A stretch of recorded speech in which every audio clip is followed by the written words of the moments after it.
I first met Rabbi Hamilton a little over 25 years ago when I had the privilege of serving on the Rabbi Search Committee. Looking around the table at that search committee, I considered it an all-star cast of KI. There were Danny Margolis and Judith Kurland, Marty Rabinowitz, Bernie Becker, Kim Michelson, Betty Singer, of a number of them of blessed memory. And I don't think I'm revealing anything inappropriate if I say that Rabbi Hamilton was not first on the short list. He was very young. And we wondered whether a 33-year-old rabbi would be up to the task of rejuvenating congregation Kehilat Yisrael. This was a big task. In the end, we interviewed him.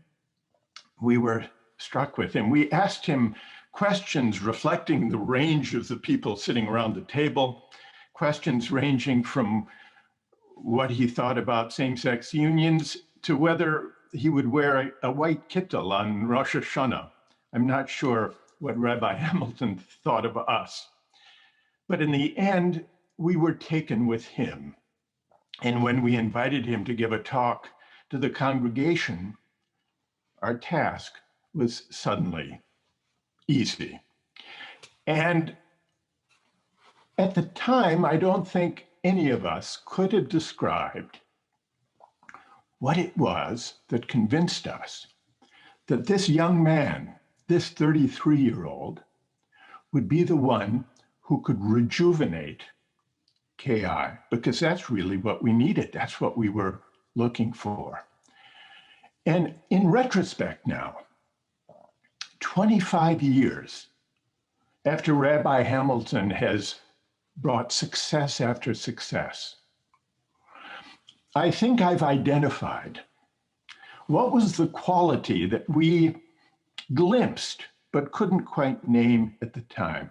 I think we all sensed that Rabbi Hamilton had a certain kind of spiritual strength, a spiritual koach, that was connected to a certain humility that would enable him to be a great leader and a great rabbi.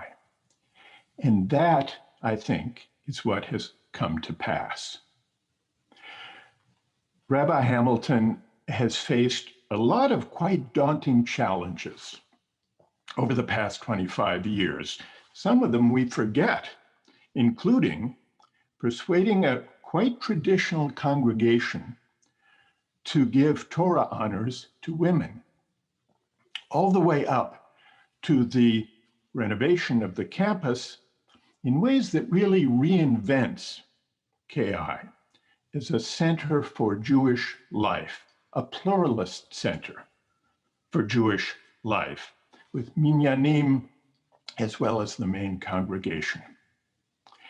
And I think the key to his many successes, to his leadership, to his spiritual leadership, can be summed up in his rare ability to share the bima, not to require that he receive the credit for everything that has been achieved. And this, I think, this ability, it's rare among rabbis, it's rare among leaders generally, this ability to share the bima, to share credit, to welcome a multiplicity of voices. This is ultimately, for Rabbi Hamilton, it springs from a spiritual place. I was reading recently some of the writings of one of the teachers of Rabbi Hamilton, someone who's influenced him deeply, Abraham Heschel, who gives a clue to this quality. Heschel writes, "This is the most important experience in the life of every human being. Something is asked of me. Indebtedness," Heschel writes of indebtedness, "indebtedness is given with our being human, because our being is not simply being. Our being is being created. the world is such that in its face one senses owingness rather than ownership. It means having a task, being called.